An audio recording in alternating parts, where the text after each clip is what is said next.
Hello friends, welcome to Techy Fin. तो इस video में मैं आप लोगों को एक ऐसी गलती के बारे में बताने वाला हूं जो कि जाने अनजाने हम में से कुछ लोगों से हो जाती है और जिसके चलते हमारा बैंक अकाउंट धीरे धीरे करके खाली हो जाता है। तो इसलिए इस गलती के बारे में जानना और इससे सावधान रहना, सतर्क रहना, इससे खुद को बचाए रहना बहुत ज़्यादा ज़रूरी है ताकि हमारे बैंक अकाउंट से किसी भी तरह का कोई भी चार्ज ना लिया जाए और हमारा बैंक अकाउंट खाली ना हो।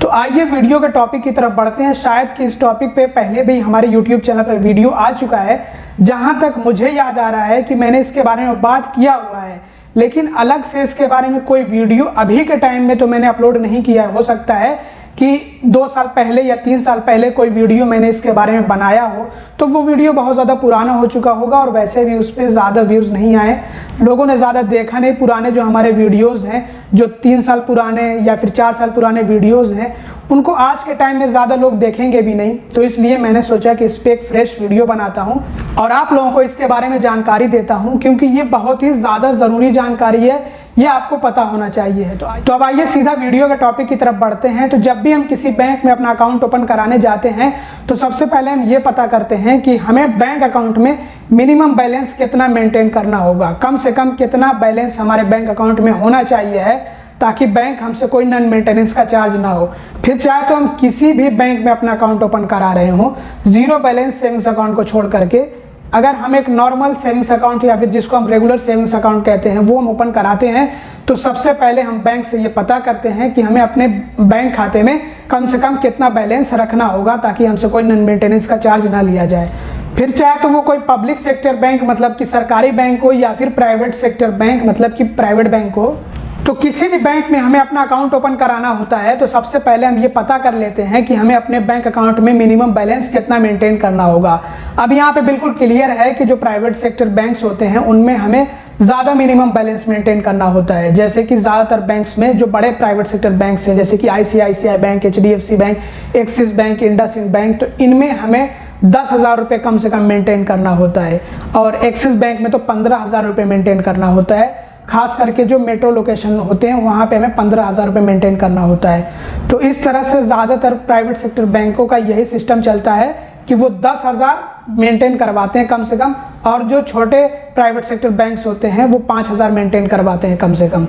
और बाकी जो पब्लिक सेक्टर बैंक्स हैं तो वो कोई बैंक जो है 1,000 रुपये, कोई बैंक 2,000, कोई 3,000, कोई 500, इस तरह से सभी बैंक्स जो है अलग अलग, और ये लोकेशन पर भी डिपेंड करता है कि किस लोकेशन पे ब्रांच है, तो उस हिसाब से मिनिमम बैलेंस मेंटेन कराया जाता है।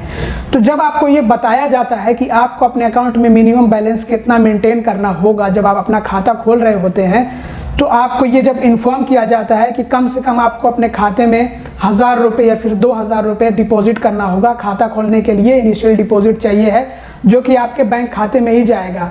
तो बहुत बार हम ऐसी गलती कर बैठते हैं कि जितना हमें बताया गया होता है, मान लीजिए कि अगर 1,000 रुपये बताया गया है तो हम 1,000 रुपये एकदम पूरे 1,000 रुपये एकदम बराबर 1,000 रुपये जमा करते हैं, या फिर अगर 2,000 रुपये बताया गया होता है तो 2,000 हम जमा करते हैं, या 3,000 बताया गया तो 3,000 जमा करते हैं। मतलब जितना हमसे बताया जाता है कि इतना मिनिमम बैलेंस हमें मेंटेन करना है अपने अकाउंट में, बिल्कुल हम उतना ही मिनिमम बैलेंस अपने अकाउंट में डिपॉजिट करते हैं। इनिशियल डिपॉजिट जब हम अकाउंट ओपन करते हैं तो उस टाइम पे हम एकदम जितना हमें बताया गया होता है बिल्कुल उतना ही अमाउंट हम अपने अकाउंट में डिपॉजिट करते हैं और उतना मेंटेन करते हैं। हालांकि हम इसके बाद का नहीं सोचते हैं कि अगर हमें डेबिट कार्ड चाहिए होगा तब, जब डेबिट कार्ड हमें मिलता है, जब डेबिट कार्ड इशू किया जाता है तो ज़्यादातर जो बैंक्स होते हैं वो डेबिट कार्ड के लिए इशुएंस चार्ज या फिर इशुएंस फ़ी लेते हैं। डेबिट कार्ड जिसको हम ATM कार्ड भी कहते हैं, और ये ज़्यादातर लोग आज के टाइम में लेते भी हैं क्योंकि UPI इस्तेमाल करना होता है, ATM से पैसे निकालने होते हैं तो लोग लेते भी हैं इसको। तो ऐसे में बहुत सारे लोग एकदम जितना मिनिमम बैलेंस चाहिए होता है खाते में उतना ही बैलेंस रख करके और ATM कार्ड आप कहिए या फिर डेबिट कार्ड वो अप्लाई कर लेते हैं, वो ले लेते हैं। और जब ATM कार्ड या फिर आप उसको डेबिट कार्ड का ये इशू किया जाता है तो उसका चार्ज ले लिया जाता है बैंक की तरफ से, जिसको हम इशुएंस चार्ज या फिर इशुएंस फ़ी कह सकते हैं। और जैसे ही बैंक डेबिट कार्ड का इशुएंस चार्ज या फिर इशुएंस फ़ी ले लेता है वैसे ही हमारे अकाउंट से जो मिनिमम बैलेंस होता है वो कम हो जाता है। मतलब जो मिनिमम बैलेंस की रिक्वायरमेंट होती है वो पूरी नहीं हो पाती है, मीट नहीं हो पाती है। मान लीजिए कि अगर 1000 रुपये बैलेंस चाहिए है और उसमें से अगर 150 रुपये हमारे कट गए या फिर 170 रुपये मान लीजिए कट गए डेबिट कार्ड इशुएंस के, डेबिट कार्ड इशुएंस चार्ज के या फिर इशुएंस फी के, तो ऐसे में जो मिनिमम बैलेंस रिक्वायरमेंट है वो तो पूरी नहीं हो पाएगी। तो फिर बैंक हमसे नन मेंटेनेंस का चार्ज लेगा, और अगर हमें ये पता ना हो कि बैंक हमसे नन मेंटेनेंस का चार्ज ले रहा है और हम बिल्कुल अनजान रहे हैं, तो धीरे धीरे नन मेंटेनेंस का चार्ज कटते जितना ज़्यादा कम होता जाएगा बैलेंस कट कर उतना ज़्यादा नन मेंटेनेंस का चार्ज काटा जाएगा। फिर धीरे धीरे करके वो जो है बैंक अकाउंट ही खाली हो जाएगा। तो खैर जो पब्लिक सेक्टर बैंक्स होते हैं उनके जो डेबिट कार्ड्स होते हैं उनके चार्ज कम होते हैं। नॉर्मली हम चार्ज देखते हैं 150 रुपये प्लस जीएसटी या फिर जो है 200 रुपये प्लस जीएसटी या फिर बहुत ज़्यादा तो 250 रुपये प्लस जीएसटी,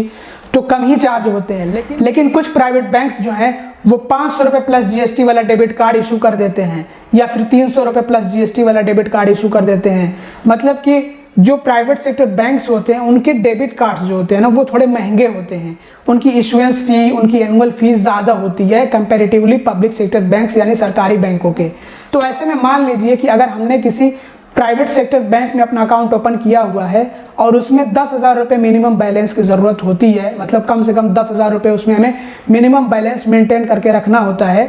और 10,000 रुपये हमने मेंटेन किए हुए हैं, 10,000 से हमने अकाउंट ओपन किया है। अब उसमें हमने ले लिया डेबिट कार्ड, और डेबिट कार्ड का जो इशुएंस चार्ज है वो 590 रुपये, मतलब 500 रुपये प्लस जीएसटी है तो 590 रुपये वो इशुएंस चार्ज हो गया डेबिट कार्ड का या एटीएम कार्ड का आप चार्ज कह लीजिए। तो वो 590 रुपये हमारे बैंक अकाउंट से कट जाएंगे और 590 रुपये कम हो जाएंगे 10,000 से। तो ऐसे में फिर जैसे ही 10,000 से जो है पैसा कम हुआ, एक भी रुपया अगर कम हो गया 10,000 से और हमें 10,000 रुपये मिनिमम बैलेंस मेंटेन करने हैं और वो मेंटेन नहीं हो पाया तो हमसे नन मेंटेनेंस का चार्ज लिया जाएगा। और 590 रुपये अगर 10,000 रुपये से कट जाएं तब तो अच्छा खासा हमसे नन मेंटेनेंस का चार्ज लिया जाएगा, और अगर हम उस पर ध्यान ना दें तो नन मेंटेनेंस का चार्ज करते जितना कम होता जाएगा मिनिमम बैलेंस उतना जो है ज़्यादा हमसे जो है नन मेंटेनेंस का चार्ज लिया जाएगा। तो कट कर बैलेंस जो है ख़त्म हो जाएगा, अकाउंट खाली हो जाएगा। तो इसलिए आप कभी भी ऐसी गलती ना करें कि जितने से आपका अकाउंट ओपन हो रहा है या फिर जितना मिनिमम बैलेंस आपके बैंक अकाउंट में चाहिए है, बैंक ने बताया हो कि मिनिमम बैलेंस 1,000 या फिर 2,000 या 3,000 या 5,000 या 10,000 या 15,000 जितना भी बताया हो, तो आपको उससे ज़्यादा मिनिमम बैलेंस अपने अकाउंट में रखना चाहिए है, ये सोचते हुए कि अगर आपको डेबिट कार्ड लेना पड़े तो जब डेबिट कार्ड का चार्ज आपके बैंक अकाउंट से कटे तो आपके बैंक अकाउंट में तब भी इतने बैलेंस हों कि आपसे नन मेंटेनेंस का चार्ज ना लिया जाए, आप नन मेंटेनेंस के चार्ज से बच सकें। जैसे कि अगर 1,000 रुपये आपको अपने अकाउंट में मिनिमम बैलेंस मेंटेन करना है तो आप उसकी जगह पे 1,500 रुपये मिनिमम बैलेंस मेंटेन करिए, ताकि अगर आप डेबिट कार्ड ले लें और डेबिट कार्ड का चार्ज आपके अकाउंट से कट जाए तो भी आपके अकाउंट में जो मिनिमम बैलेंस है वो पड़ा रहे। मान लीजिए कि अगर 200 रुपये भी कट गए तो 1,300 रुपये तो आपके बैंक अकाउंट में पड़े रहेंगे,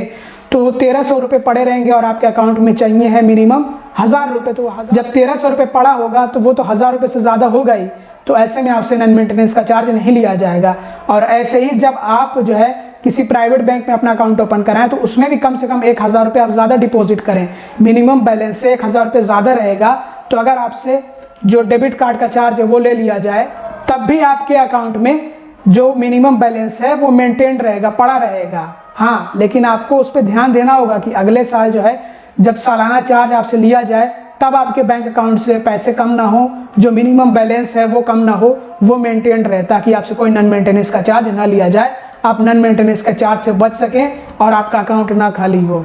तो ये मेरी तरफ से एडवाइस है, मेरी तरफ से टिप्स थी कि आप अपने बैंक अकाउंट को बचा सकें, आप अपने बैंक अकाउंट को खाली होने से बचा सकें और नन मेंटेनेंस के चार्ज से बच सकें, क्योंकि बहुत सारे लोग ऐसी गलतियां करते हैं और बाद में वो पछताते हैं। सो आई होप कि ये वीडियो आप लोगों के लिए हेल्पफुल और इन्फॉर्मेटिव रहा होगा। अगर आपको वीडियो पसंद आया हो तो ज़रूर से लाइक करिएगा, चैनल को सब्सक्राइब ना किया हो तो सब्सक्राइब भी कर दीजिएगा और वीडियो को ज़्यादा से ज़्यादा शेयर कर दीजिएगा, ताकि जिन लोगों को इसके बारे में जानकारी ना हो या फिर जो लोग इसको लेकर के लापरवाह हों वो इसके बारे में जान सके और सतर्क रह सकें और सावधानी बरतें, ताकि नन मेंटेनेंस के चार्ज से बच सकें और अकाउंट खाली होने से बचा सकें। Thanks for watching, bye bye.